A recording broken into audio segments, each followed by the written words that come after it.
Hi everyone, my name is Mustafa El-Mirodi, and my presentation is about logistic regression. Uh, as the name implies, it's a type of regression. We learned about linear regression.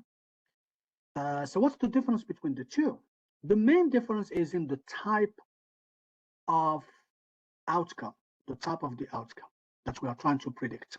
So in linear regression, the outcome is usually a continuous dependent variable. In logistic regression, the outcome is a binary value that's you're trying to predict whether something will happen or not. So, for example, an example of linear regression is maybe we are interested in knowing or predicting the height of a child based on the height of the parents. For logistic, we may be interested in predicting whether a patient has a certain disease or not. So that would be a good example for both. So this is some of the examples. So we can use logistic regression for a variety of applications. We can also use logistic regression to predict if an email is a spam or not, an image is of a cat or a dog, and also a potential customer, like in our example that we're going to demonstrate, whether a customer will buy a product or not based on certain information, maybe like spending habits or something. So this is basically a comparison between the two. So we have the line that represents the linear regression and uh, the S shape that represents the logistic regression. So as I mentioned earlier, we can use logistic regression to predict if an email is a spam or not, if if a patient has a disease or not, or even if a car, we can predict if the car breaks down after running a certain amount of time. So let's switch to SPSS. So the first thing before we run the logistic regression, let's make sure that the variables, the continuous variables, um, satisfy the normality test. So we're gonna go to explore. So we have the age and annual salary. So we have descriptive. This picture would show the histogram and then the normality. Okay. So this is the descriptive information for both variables. So here this shows the histogram. So it shows that it follows the distribution, the normal distribution.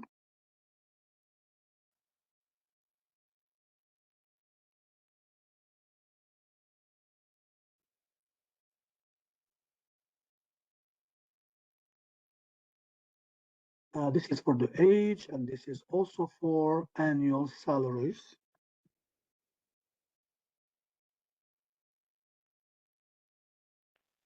As you can see, the normal QQ plot of age. So there's a normality distribution. And the same thing for annual salary. The same thing, it satisfies the normality test.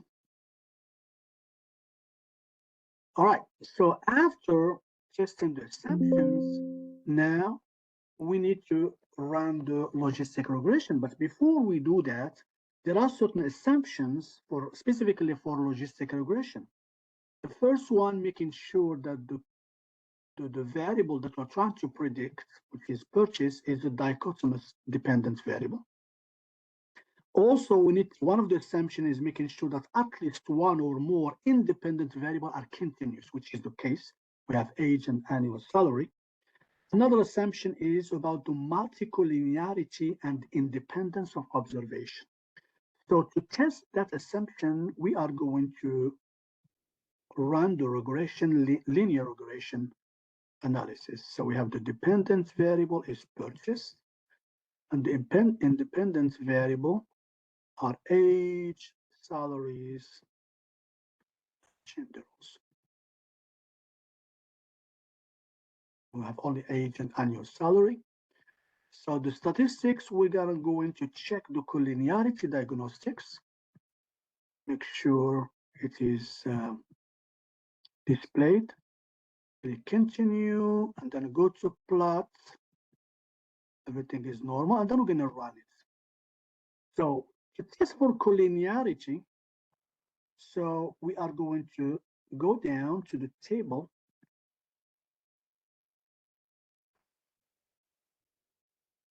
As you can see here, the collinearity tolerance is 0.972 for age and annual salary. That's a very good one. And then also the VIF equals almost 1. 1 means that there is no association or correlation between the two. So the multicollinearity test is tested and satisfied.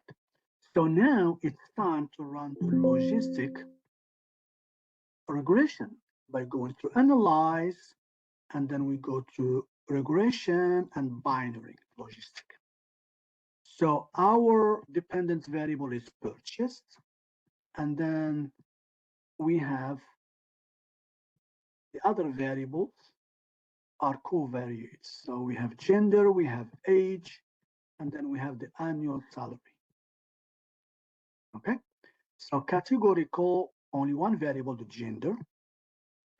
And then options, we have, we're gonna check classification of plots, we're gonna check Hosmer, Lomshaw, goodness of fit, and then in case there are outliers, case-wise listing of residuals. And then of course the confidential,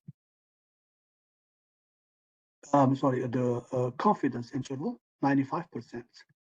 So click continue, and then we run our logistic regression. So the first thing we need to look at, so of course we have the size, which is 1000. And then we have the, of course, the first one is just black zero, which is the null model.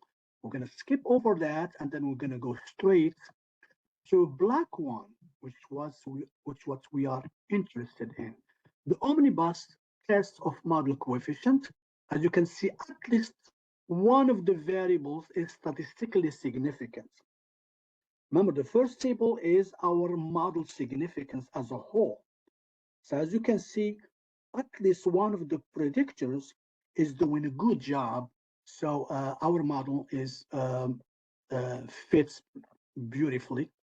And so model summary, as you can see, whether we are using the Cox and Snell R-square approach or Nagle-Kirk R-square, 61.3% can be of the variation can be explained by the model. That's a very good number. Hosmer and Lomshaw test, as you can see, is very statistically significant. And then we're going to go down to the classification table. So the classification table, as you can see right here, so our model did a very good job predicting that people who did not purchase 539 and they did not purchase. So that's a good job. The model did a good job predicting those who did not purchase. Only 559. So the percentage of the correctness is 90. That's a big number, very high number, 90.1. And then on the other side, our model predicted 297 predict that people would purchase the car. So that's 73.9%. So as an overall percentage, it's 83.6, which is a very good number. So as you can see here, the relationship is, the test is statistically significant, and we can, using the age and annual salary, we can, so that's going to support our model, our prediction. It will predict the outcome of the purchase. Thank you so much.